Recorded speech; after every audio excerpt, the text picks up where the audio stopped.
ఈరోజు మనకు ఆదివారం ప్రతి ఆదివారం జరిగే మీటింగు పర్యావరణ పరిరక్షణ సేవా సమితి ద్వారా మనందరం కూడా కలవడం జరిగింది. రాబోయే బేస్వారం నాటికి మన జిల్లా కలెక్టర్ని, అదేవిధంగా ఏపీఐసిసి జిఎంని, ఇండస్ట్రియల్ మేనేజర్ని కూడా కలవాలని నిర్ణయించుకున్నాము.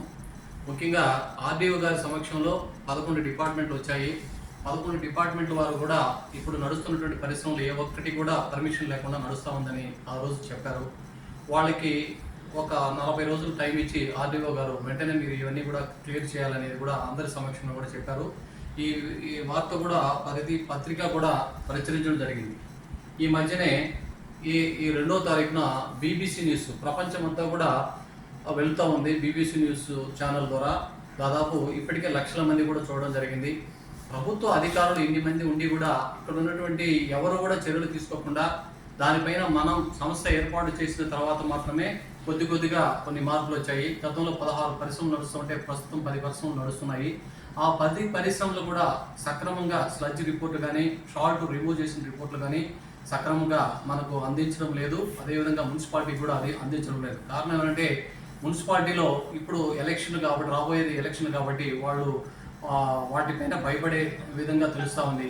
రాబోయే రోజులలో మనకు ఉన్నటువంటి ఇబ్బందులు నిన్న మనకు గవర్నమెంట్ హాస్పిటల్ నుంచి రిపోర్ట్ తీసుకున్నాము. ఆ రిపోర్ట్లో కొన్ని వందల మంది డయాలసిస్ పేషెంట్లు తయారయ్యారు. చాలా మంది చనిపోవడం కూడా ఒక లిస్టు రావడం జరిగింది. ఇక్కడ కాదు, విజయపురం మండలంలో కనీసం 5-6 గ్రామాలలో చాలా మంది రిపోర్ట్లు వచ్చాయి రిపోర్ట్ల ద్వారా. అదేవిధంగా మన పక్కనే ఉన్నటువంటి ఎంకొత్తూరు, మాంగాడు, బుగ్గగ్రహారము, అదేవిధంగా నగిరికి సంబంధించి నగిరి టౌన్లో కూడా ఎక్కువ మంది పేర్లు రావడం జరిగింది. ఇంకా కొంతమంది ఇక్కడ బయట చెప్పుకోలేకుండా పైన తమిళనాడు కావచ్చు, ఇంకా బయట కూడా పోయి చాలామంది డయాలసిస్ చేసుకుంటున్నారని తెలుస్తూ ఉంది. కేవలం డయాలసిస్ పేషెంటే కాకుండా asthma, TB, diarrhoea, skin allergy, మామూలుగా స్కిన్ మారిపోవడము, అక్కడ పనిచేస్తున్నటువంటి పరిశ్రమల్లో పనిచేస్తున్నటువంటి లేబర్ కూడా తోలు పూర్తిగా కూడా తెల్లగా మారిపోతూ స్కిన్ పూర్తిగా కూడా మారిపోతూ ఉంది. వాళ్ళు బయట తిరగలేని పరిస్థితుల్లో కూడా చాలామంది బాధపడుతున్నారు. అదేవిధంగా మరగుజ్జులు కూడా ఎక్కువ మంది తయారవుతున్నారు.